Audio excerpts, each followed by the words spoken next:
Are you serious? Are you serious, folks? Sorry, we're getting a late start. We got to get things ready for, of course, the crusade coming up in India and the conference coming up in Colorado Springs first. Okay, so anyway, here we go. Don't miss today's live broadcast. Starts at 12 noon Eastern. We're going to be playing part 3 and part 4 of my interview of Dr. Chuck Missler about Israel, Psalms 83. The timing couldn't be, it's prophetic. He died yesterday. I'll give you his complete bio and understanding of what a great, great biblical teacher we lost in the brilliant mind of Dr. Chuck Missler. That's today. Plus the the Mueller leaked questions. We're going to share them with you in this broadcast. But first, Brazil, massive fire, a 26-story building in Sao Paulo, Brazil, completely collapses in 90 minutes. We've got video footage for you in the broadcast.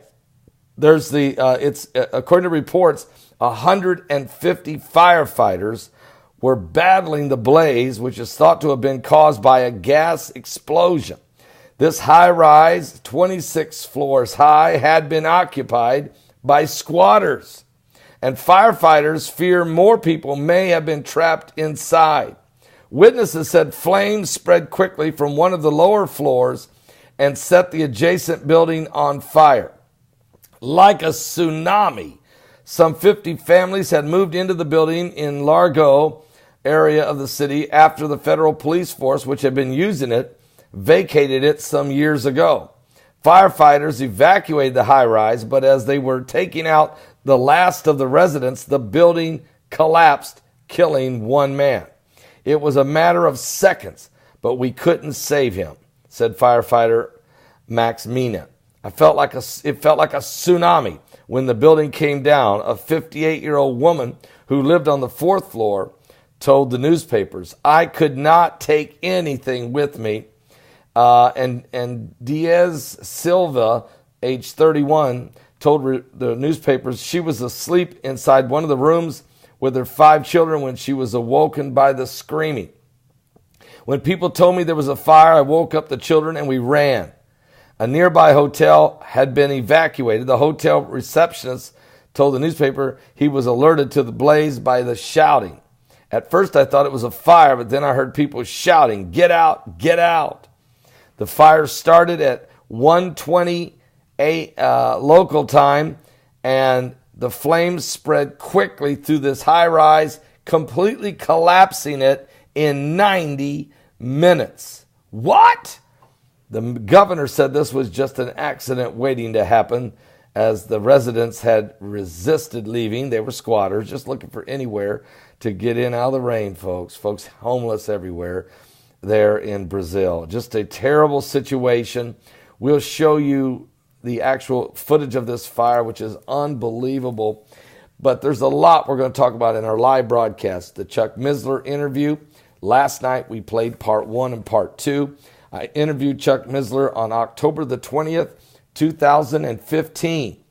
And at that time, I just come back from Israel, and we talked about Israel, the knife intifada, because I was there during the knife intifada. We talked about Psalms 83, and he kept saying the next big event is going to be Psalms 83.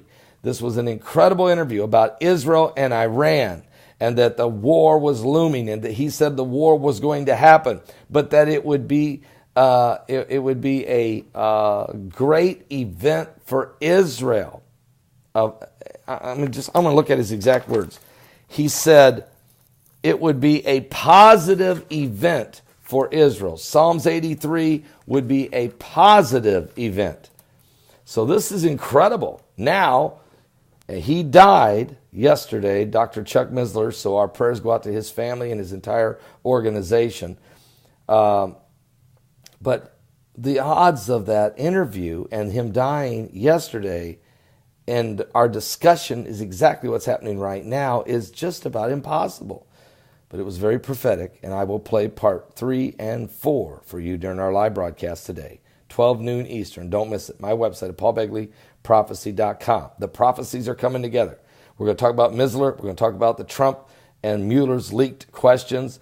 We're going to talk about I have secret, I'm going to take that word secret off the table.